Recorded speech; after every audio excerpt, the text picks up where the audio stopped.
we can all say that some of the best things come in small, short, or mini packages, am I right? But someone who knows miniatures much better is Mary Baldwin. Welcome into Studio 10. Hi, thank you for having me. We are so excited to have you because you brought in a collection of kind of miniature scenes and buildings, and some Michiganders can recognize. I'm talking about this guy right here. But first, we got to talk a little bit about what even got you into doing this hobby.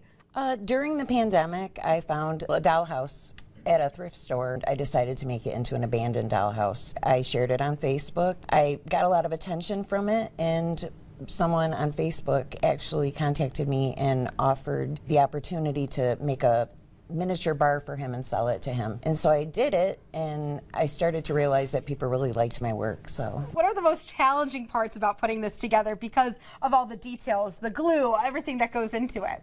A lot of time and the nails. You do that with the nails? Yes. Oh my goodness. Tweezers. Sometimes they help, but Okay. sometimes they're a nuisance. Oh my goodness. How long does it take you to do something like this? So maybe we can start off with this one right here. This one I call the fixer-upper. Okay. And this one probably took me a year, but I work, and so I basically do it on the weekends. Okay.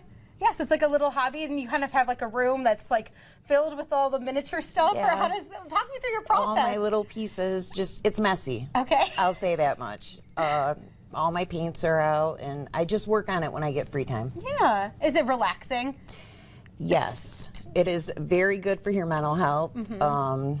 It's cathartic. And so can we talk through about some of the things that you used on some of these key pieces? So this is the fixer-upper, and here's the iconic bakery that we've seen in Jackson. What are some of the pieces that you thought you might never use to, you know, recreate an iconic building? I use a lot of strange things, like you mentioned before we started that there is a straw alongside it here. It's meant to replicate a pipe that's on the side of the building. I use toothpicks, lots of little straws. These are more straws. Oh my goodness. Anything that I can find small, I save. So let's talk about this iconic bakery that is near and dear to folks in Jackson. What made you want to do this one?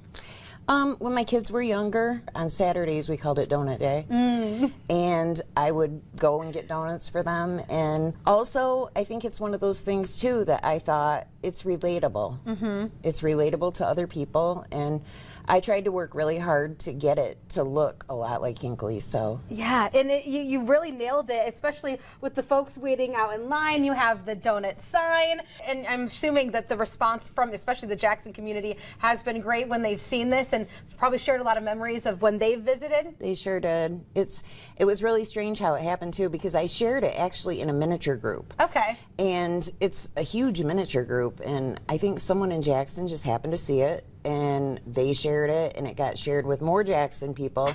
And before you knew it, like Hinckley's was commenting on it. Oh my and goodness. They gave me really good feedback. They said they were flattered, so. Oh, how could you not? Now the thing that's missing is the actual smell of the donuts that they have. I know, there. we have the little donuts, but we don't have the smell. We need the smell, the taste.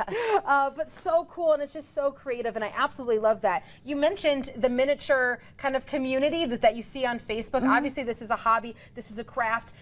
So why, if people see this and maybe they want to get involved, find a creative outlet, what is the best way to get started, in your personal opinion? Look up miniature groups on Facebook. Go to a thrift store or Marketplace sells a lot of used dollhouses. Start with something small and then just let your imagination go crazy. Oh my goodness. Well, we are so excited that your imagination just goes above and beyond, and I know that this is just a few of your pieces. You have these great silhouettes as well that tell stories too, which are very relatable as well. So if people do want to follow your creative outlets and see what's more is in store, where can they follow you? I'm on Facebook, Instagram, and TikTok. Alrighty. Well, thank you so much. Keep up the amazing mini work. We love to see it, and keep up that creativity. I'm trying to think of things in the studio that you can take back with you that are small. If you have anything, give them to me. There you go. Maybe we'll see a Studio 10 studio that's mini next. Yes. But thank you so much for everything, and keep up the great work. Thank you.